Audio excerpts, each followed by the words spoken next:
र नेपालमा चाहिँ कुनै पनि पार्टी चाहिँ नराम्रो होइन होइन पार्टीको सिद्धान्त चाहिँ सबैको राम्रो नै छ आफ्नो ठाउँमा होइन। तर व्यक्ति चाहिँ खराब हुन् के होइन, व्यक्ति चाहिँ खराब हुन्। त्यही भएर व्यक्तिलाई चाहिँ सुधार्ने चाहिँ जनताले नै हो होइन। त्यही भएर यो पार्टी खराब ऊ पार्टी खराब होइन र भनेर कुनै साध्य छैन नि त। नेतालाई सुधार्नेको हात भनेको चाहिँ जनताको हातमा हो होइन। जब चुनाव आउँछ यसमा बिक्ने अनि भोट हाल्ने। अब यस्तो मान्छेले के काम छ, 5-5 चोटि 6 चोटि प्रधानमन्त्री भएको मान्छेको काम के छ होइन। देशमा के गर्छु भनेर आउनुभएको नयाँ नयाँ युवाहरूलाई खोडमा थुनेका छन्, के काम छ होइन। यो सब हामी जनताको कारणले हो कि।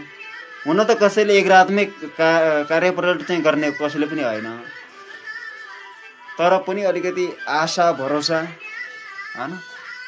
केपी शर्मा ओलीको जिन्दगी राम्रो भयो, प्रचण्डको जिन्दगी राम्रो भयो, शेरबहादुर देउवाको राम्रो जिन्दगी भयो। त्यस्तै अरू नयाँ युवाहरूको जति पनि आउनुभएको छ, जस्तै स्वतन्त्र पार्टीको हाम्रो घन्टी आइरहेछ अहिले, उहाँलाई पनि गरी खान दिउँ होइन। हुन त उहाँहरूले पनि गर्ने केही होइन, त्यही पनि उहाँहरूलाई अलिकति सेवा सुविधा चाहिँ होस् के होइन। त्यही भएर